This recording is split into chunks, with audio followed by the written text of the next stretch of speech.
우리가 지난주에 호세아서 처음으로 같이 설교를 나눴습니다. 말씀을 나눴죠. 제목이 뭐였죠? 로암미에서 남유다였죠. 여러분 호세아서는 어디 나라 선지자라고 했어요? 북이스라엘의 선지자라고 했죠. 남유다 왕이 나오니까 소가 넘어갈 수 있는데 그거 아니라고 했죠. 왜 남유다 왕을 먼저 소개했다고 했죠? 북이스라엘 사람이면서 남유다 왕국에서는 다윗의 후손으로 누가 나와야 돼? 다윗손으로 메시아가 나와야 되는 거예요. 선지자는 바로 메시아를 소망하는 사람이에요. 오늘 또 예수 그리스도께서 다시 오시기를 여러분 바라는 사람이 있다면 여러분도 다 선지자인 거예요. 근데 이 호세아서는 소선지자서의 첫 시작이자 1장은 그 또한 소선지자서의 서론에 해당돼서 중요하다고 했죠. 1장의 내용은 그래요. 1장에서 3장 내용은 어떤 내용이냐면 그거예요. 하나님께서 명령을 하세요. 호세아에게 뭐라고 명령해요? 음란한 여자 고멜하고 결혼해서 음란한 자식들을 낳으라고 하신단 말이에요. 아니 레위기서의 말씀에도 보면 우리가 봤잖아요. 제사장이나 선지자는 이혼한 여자라든지 과부와 결혼하면 돼요? 안 돼요? 안 돼요. 안 돼 있어요. 꼭 정결한 처녀하고만 결혼하게 돼 있다고요. 그래서 많은 목사님들이 재혼을 해도요 처녀하고 결혼해야 된다고 성경에 나와 있다고 하거든요. 이혼한 사람. 그러려면 그건 헛소리고요. 그런데 왜 하나님께서는 레위기서에서 그렇게 말씀하셔놓고 왜 음란한 여자 고멜과 결혼하라고 하셨냐는 거죠. 왜 그렇다고 했죠? 하나님의 속성인 공의와 사랑이 무엇인지를 그 결혼이라는 걸 통해서 보여주는 거예요. 근데 누구랑 결혼했어요? 음란한 여자랑 결혼했잖아요. 그죠?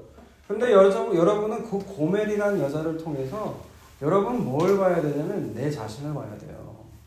나는 다른 남자랑 간음한 적이 없는데 여러분 간음이라는 건요 육적인 간음도 있지만 영적인 간음도 있어요. 야고보서에 나오죠. 너희가 세상과 못하고 너희가 세상과 간음한지를 모르냐는 거예요. 세상과 간음한다는 건 세상 것이 부러워서 가진 부라든지 명이라든지 권력, 성공하고 싶은 그 마음들, 세상을 사랑하는 마음들, 뭐 짧게 얘기한다면 내가 공부해서 서울대 가는 거, 서울대 가고 다 자기 성공을 위해서 하잖아요. 그게 다 간음이라는 거예요. 그 간음한 사람들이 고멜이라고 상징되는 그 여자라는 거죠. 우리가 바로 다 고멜 같은 존재였어요. 그런데 그 호세아라고 하는 하나님으로 대변되는 그 존재와 결혼을 통해서 묻게 되는 거죠. 이거는 결혼이라는 것은 사람이 깰 수가 없는 거예요. 그걸 통해서 연합이 되는 거거든요. 결혼의 신비가 바로 거기에 있어요. 그래서 그 고멜의 부정함을 누가 가져가는 거예요? 하나님이 가져가시는 거예요. 그 결혼을 통해서 나는 너를 절대 포기하지 않고 나는 절대 놓지 않겠다는 거죠. 호세아가 그 고멜이요 결혼하고 나서도 바람 많이 핍니다. 우리도 예수 믿으면서도 어때요?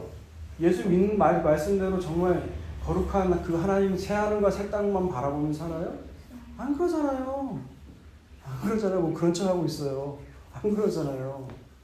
때로는 세상을 보면서 저게 부러워, 갖고 싶어 이런 마음이 있잖아요. 우리 안에 그게 없겠어요?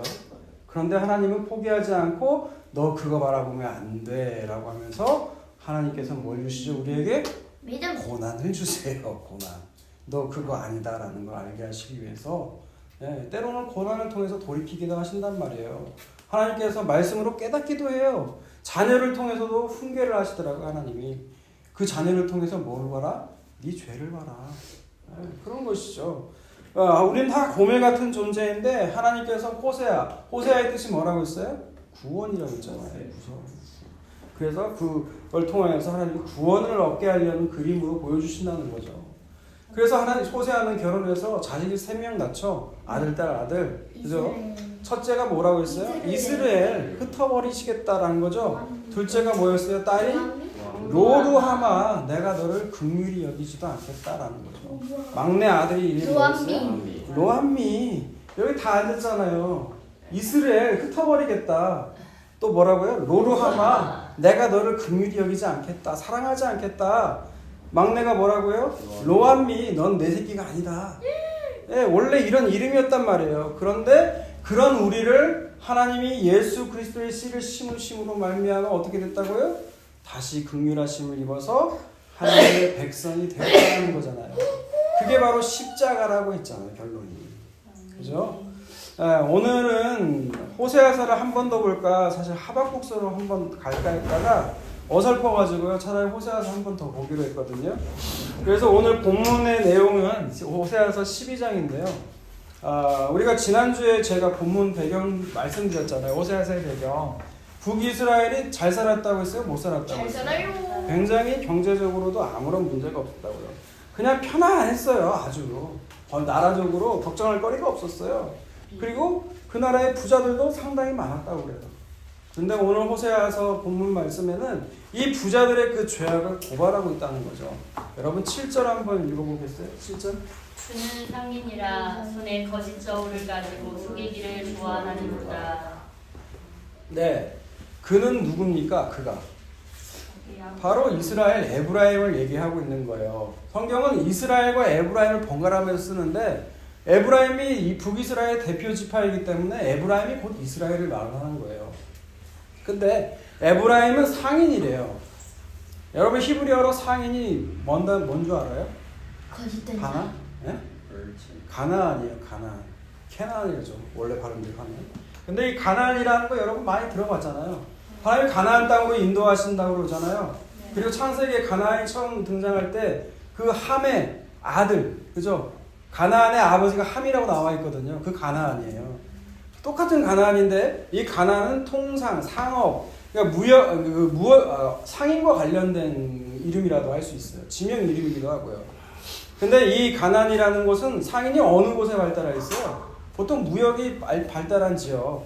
그리고 주로 그 당시로 하면 바닷가, 강가를 위치로 문화가 발달하게 되어 있잖아요. 우리나라로 따지자면 지금도요, 바닷가 도시들은 다 부자래요. 네.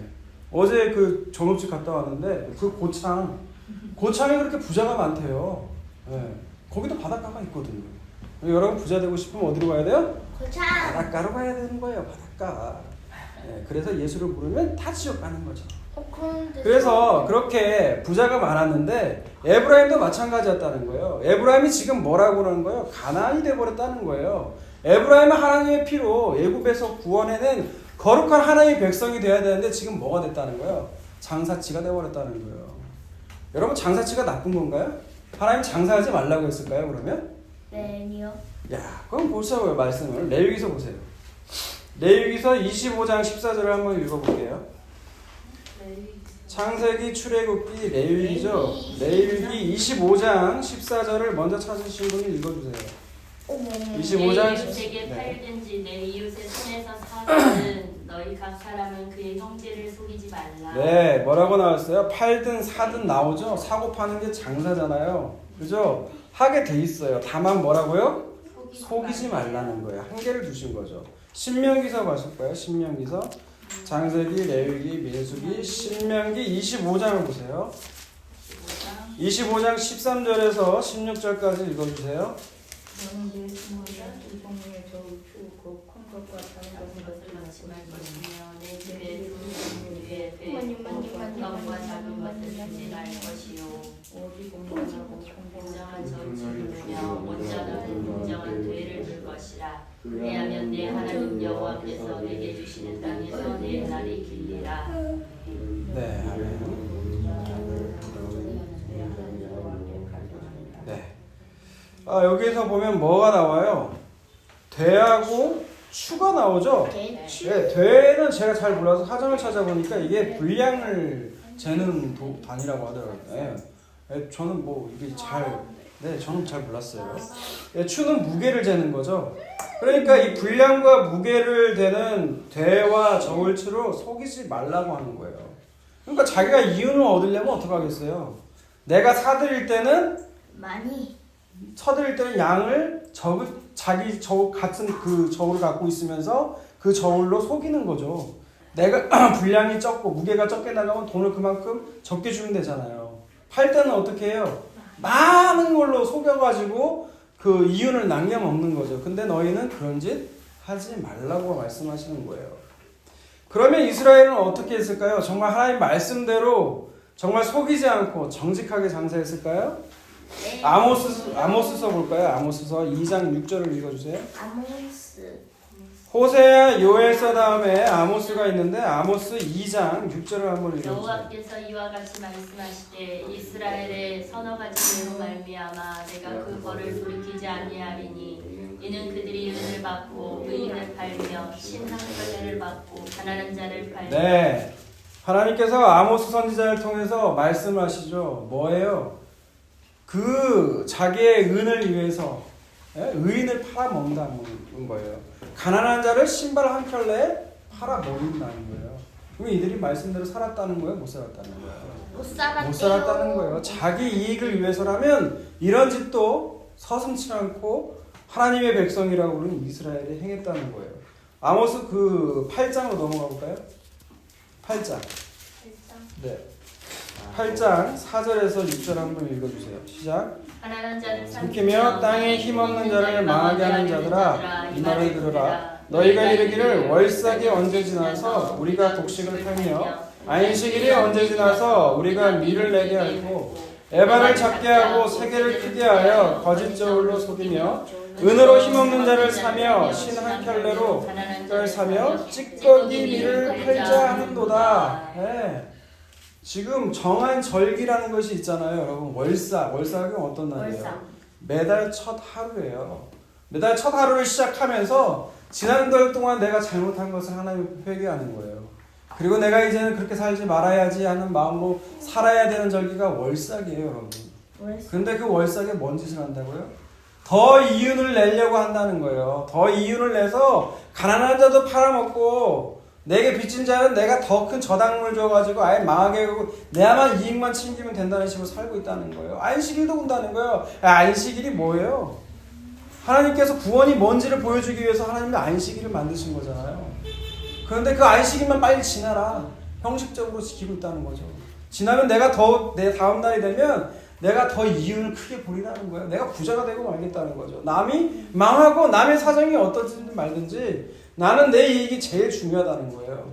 그래서 아모스 선지자에게 하나님께서 보여주시죠, 환상을. 그게 8장 1절에서 3절이거든요.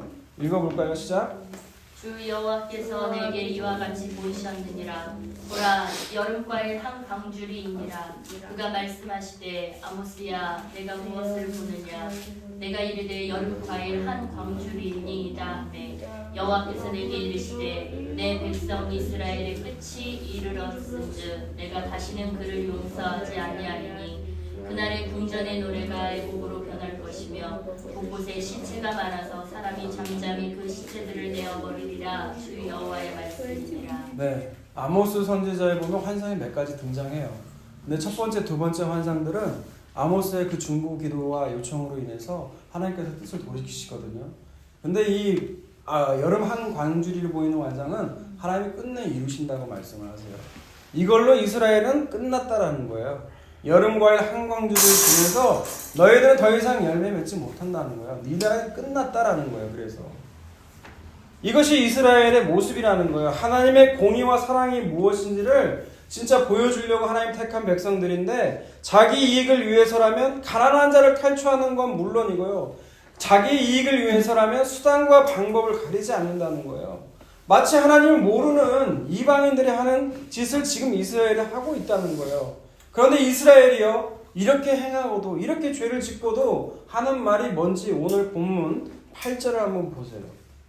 오늘 본문 12장 8절. 에브라임이 말하기를 나는 실로 부자라. 내가 재물을 얻었는데 내가 수고한 모든 것 중에서 죄라 할 만한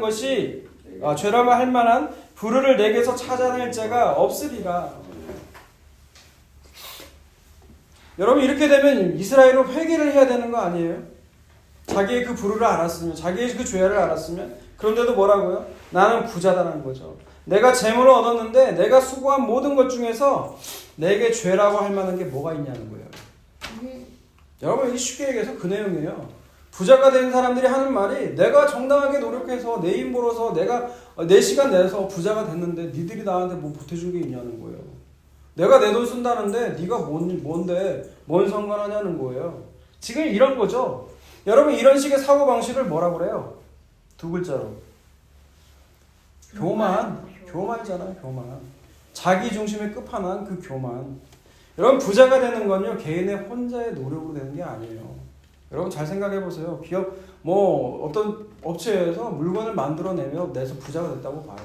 그러면 그 물건을 사는 사람이 있을 거 아니에요. 그 사주는 사람이 없으면 자기가 어떻게 부자가 돼요. 그러니까 그걸 아는 오너들은 사회에 환원을 하더라고요. 그게 뭐 예술 믿든 안 믿든 그 가치를 아는 사람들은. 그리고 만약 그 사람에게 건강 안 줘봐요.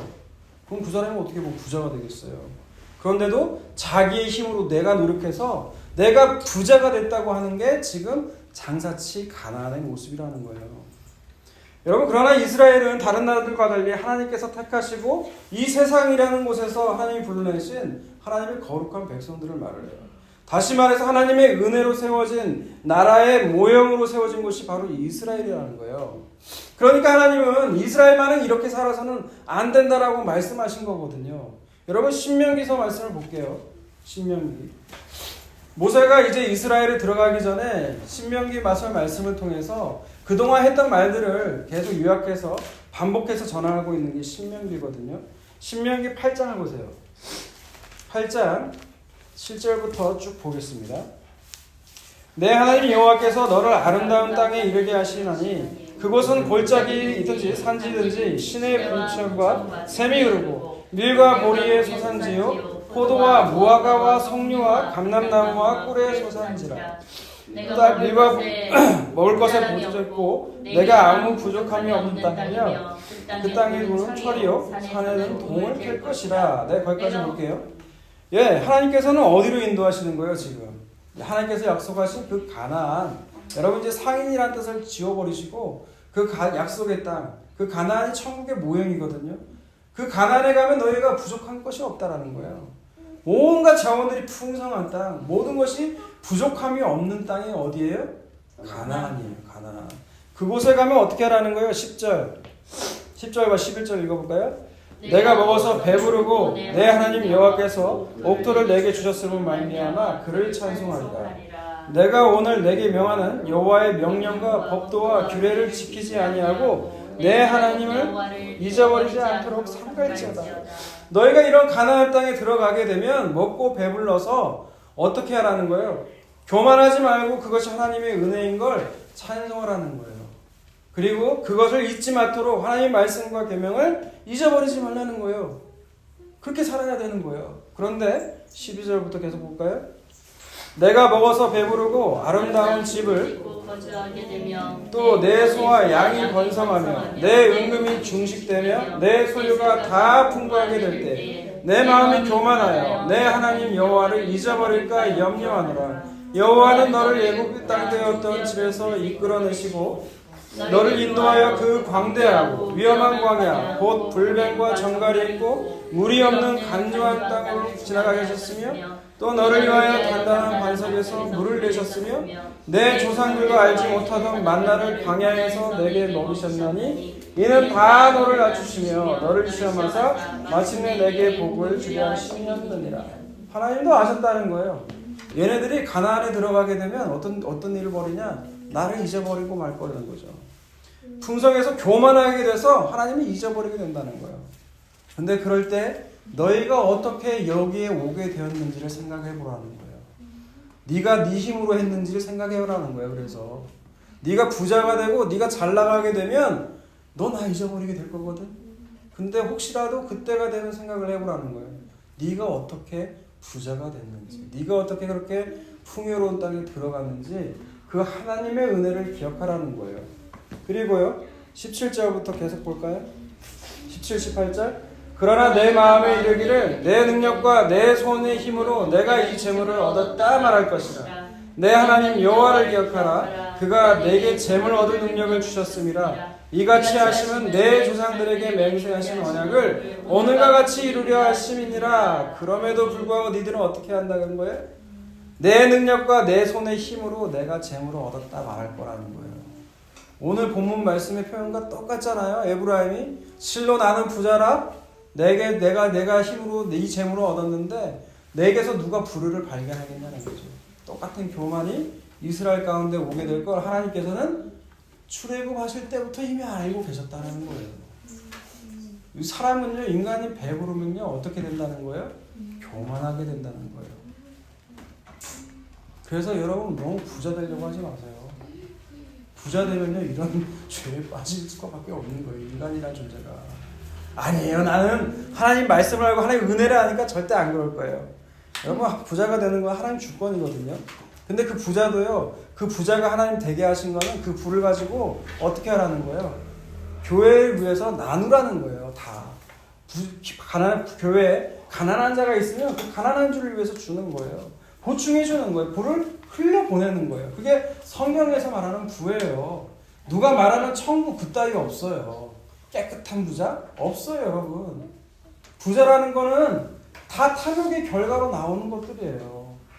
그런데 만약 하나님 나에게 부를 주셨다면 그 부의 의미를 알고 흘려보내야 된다는 거예요. 네, 그런 사람들이 있긴 있어요. 네. 만약 이제 그렇게 하지 못한다면 이제 어떻게 될까요? 19절, 20절 읽어볼까요? 시작. 내가 만일 내 하나님 여호와를 잊어버리고 다른 신들을 따라 그들을 섬기며 그들에게 절하면 내가 너희에게 증거하노니 너희가 반드시 멸망할 것이다.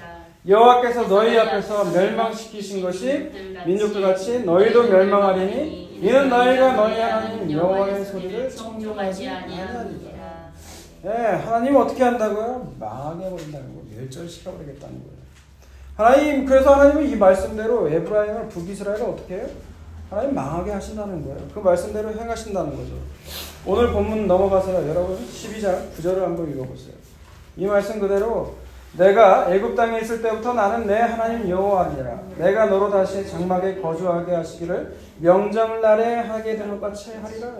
하나님이 내가 너를 장막에 거주할 그 출애굽 당시잖아요. 그죠? 그 장막에 거하는 것처럼 내가 그렇게 만들겠다는 거예요. 그게 뭐예요? 쪽박차게 하겠다는 거예요.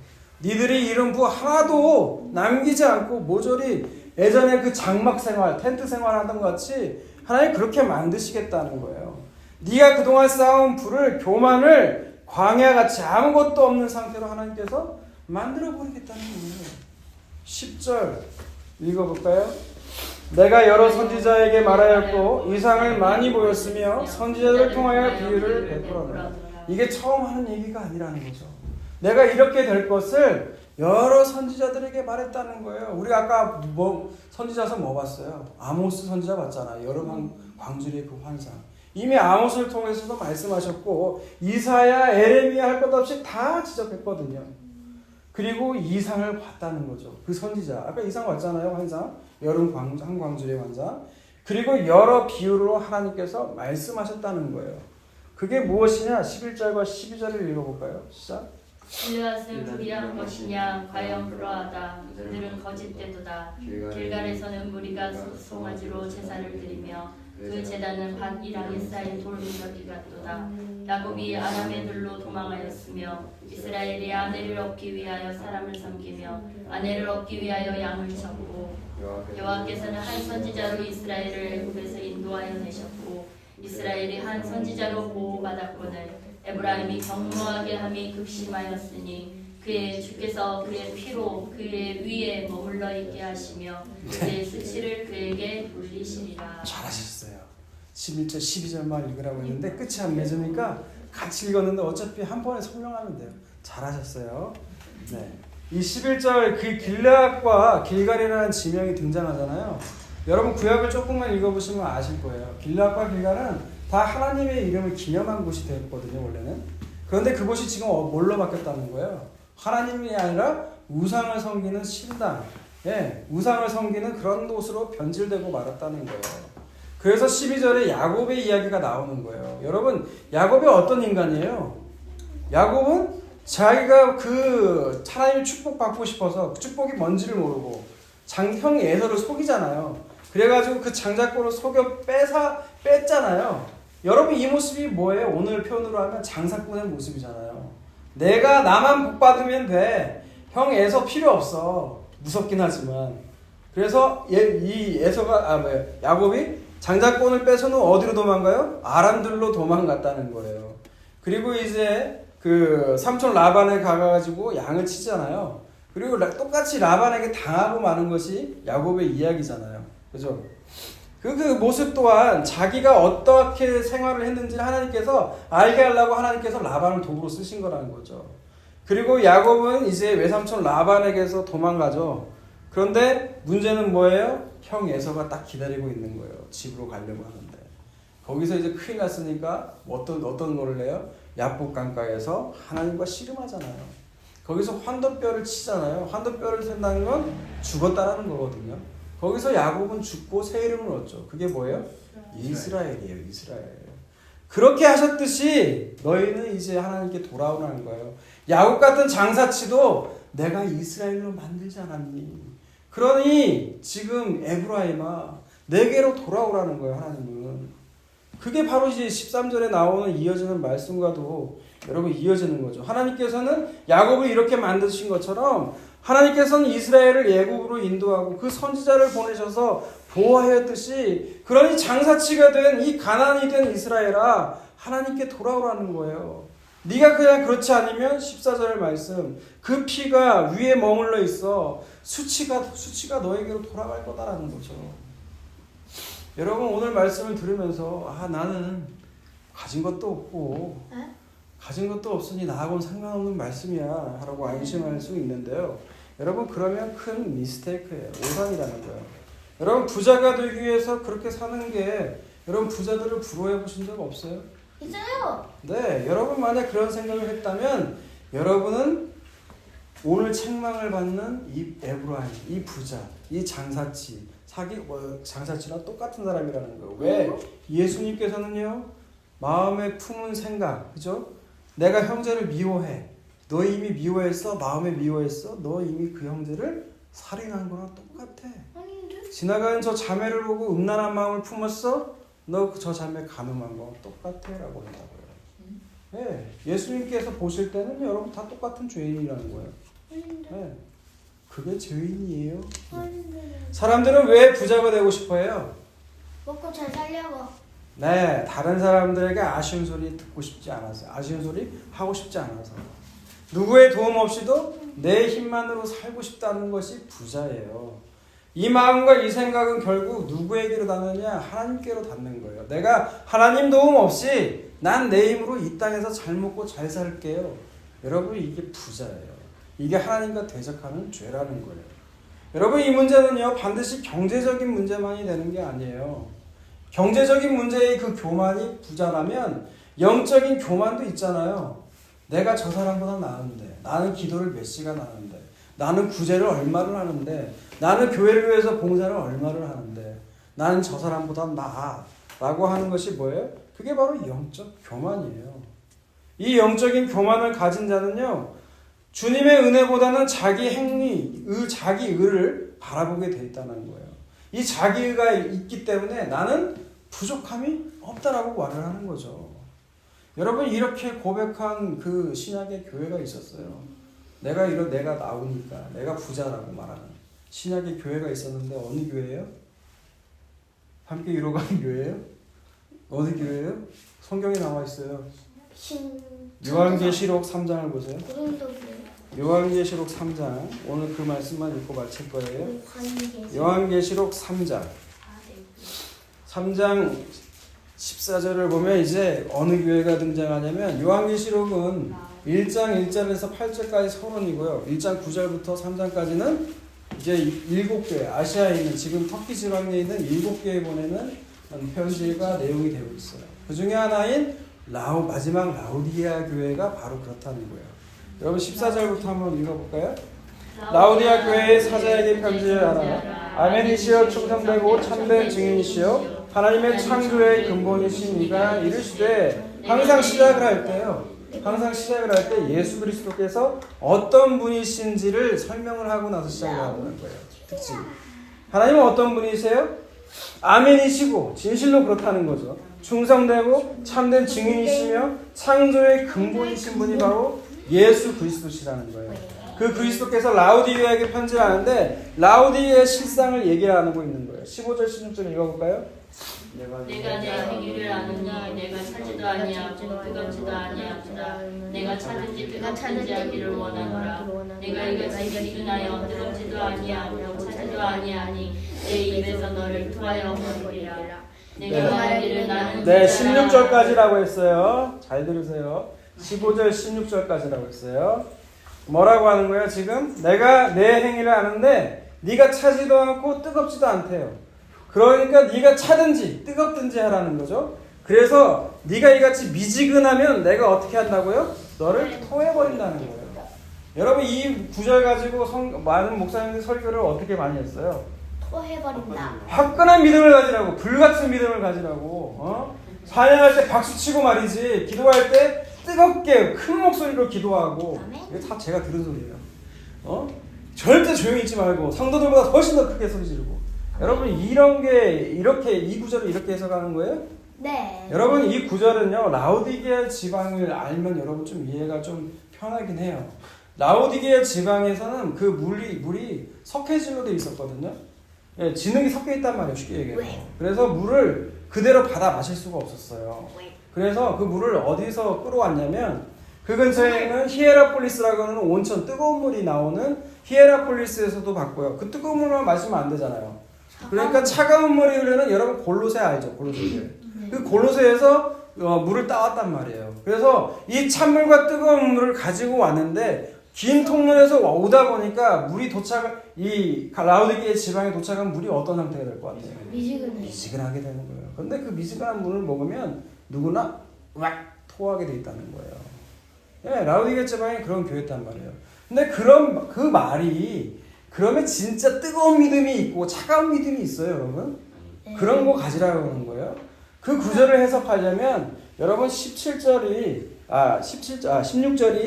키포인트예요. 16절이 포인트. 여러분 16절에 뭐라고 했어요? 내가 이같이 17절 읽어보세요. 내가 말하기를 나는 부자라 부유하여 부족한 것이 없다 하나 내 공부한 것과 가련한 것과 가난한 것과 눈먼 것과 벌거벗은 것을 알지 못하는도다. 네, 17절의 말을 보면은 누가 고백한 거하고 오늘 똑같아요. 에브라임의 고백과 똑같다잖아요. 예? 나는 부자라는 거죠. 내가 재물을 얻었는데 내가 수고한 모든 것 중에 죄라고 할 만한 게 뭐가 있겠냐는 거예요. 그것이 지금 라오디게아랑 똑같다는 거예요. 나는 부자라. 나는 부족함이 없다는 거예요. 네. 내가 내 힘으로 부자가 될게 나는 지금 만족한다는 거예요. 여러분 이게 바로 미지근한 신앙이에요. 와우. 경제적이든 신앙적으로 됐든 내가 하나님의 은혜 없이 다 내 힘으로 했다. 다 내가 했다라고 하는 게 바로 이 미지근한 신앙이라는 거예요. 미지근한 신앙. 예, 하나님이 그러니까 이 미지근한 신앙을 갖고 있으면 어떻게 해야 돼요? 좋아요. 토에 대해서 지옥불로 던져버려야죠. 왜요? 예? 내 힘으로 부자가 됐고 내가 내 힘으로 다 한 거기 때문에 나는 만족한다. 하나님 도움 필요 없다. 여러분 그게 미지근한 신앙이라는 거예요. 여러분 그러면 어떻게 해야 돼요? 어떻게 해야 돼요? 17절에 답이 또 나왔어요. 네가 네 실상을 알라는 거예요. 네 실체가 어떤 실체인지 알라는 거예요. 네가 가난하고 헐벗고 넌 복음도 아예 몰라. 네 실체를 알라는 거죠. 자기의 실상을 아는 사람들은요 자랑이 나올 수가 없어요. 기도를 많이 해도 헌금을 많이 해도 구제를 많이 해도 하나님의 은혜로 된 것이기 때문에 자랑이 나올 수가 없어요. 그럼에도 불구하고 교회에 보면은 그렇게 자랑을 떠벌리는 자들이 있잖아요. 그러면 여러분 그런 분 만날 때마다 안타깝게 여기세요. 분노할 게 아니에요. 저 영혼은 하나님 복음을 알지 못해서 지옥불로 떨어지는구나. 안타까워요. 안타까워. 여러분 내가 잘 믿고 있는 거는 잘 믿고 있는지 진짜 잘 믿는 사람들은요 본인이 스스로 맨날 하나님께 물어봐요. 정말 하나님 내가 예수 그리스도 잘 믿고 있는 건 맞아요? 왜? 내가 잘 믿고 있는지 아닌 건지 자기가 자신을 반증하는 거예요. 근데 가면 갈수록 뭐가 드러나요? 자기 죄가 드러나요. 그러니까 내가 헷갈리는 거예요. 근데 여러분 사도 바울을 보세요. 사도 바울이 뭐 윤리 도덕적으로 얼마나 잘못해서 내가 죄인 중에 괴수라고 고백하겠어요.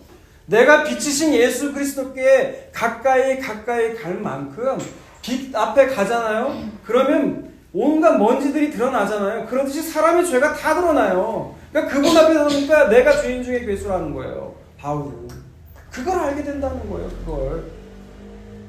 그래서 그 사람들에게 나오는 찬양은 어떤 찬양이에요? 우리가 부를 찬양 274장 나 행한 것 죄뿐이니 나 행한 것 죄뿐이니 주 예수께 비옵기는 나의 몸과 나의 마음을 깨끗하게 하옵소서. 여러분 그 은혜로 끝까지 가는 거예요. 이 땅에서 주님은요 여러분의 죄악들을요 점점 알게 하실 거예요. 그때마다 괴로울 거예요. 그리고 이거를 누구에게 고백할 수도 없어요. 이 고백이 통하는 사람을 만나면 진짜 반갑거든요. 근데 제 주변에 그렇게 없더라고요. 없어요. 종교꾼들은 많고 사기꾼들은 많은데. 그러니까 외로운 거예요. 신앙생활이 여러분 즐거울 거 아니에요. 예, 즐거울 때 있죠. 언제? 주님과 만날 때. 그건 즐겁죠. 하지만 우리가 이 땅에서 붙이고 사는 동안요, 여러분 철저하게 외로우실 거예요. 그러니까 외롭지 말라고 하나님이 뭘로 우리를 부르신 거예요? 강아지? 교회로 부르신 거예요. 교회로. 우리는 그 은혜 받고 살자는 거예요. 이 땅에서. 네, 그렇게 지어져가는 우리의 교회가 되기를 주님의 이름으로 축원합니다.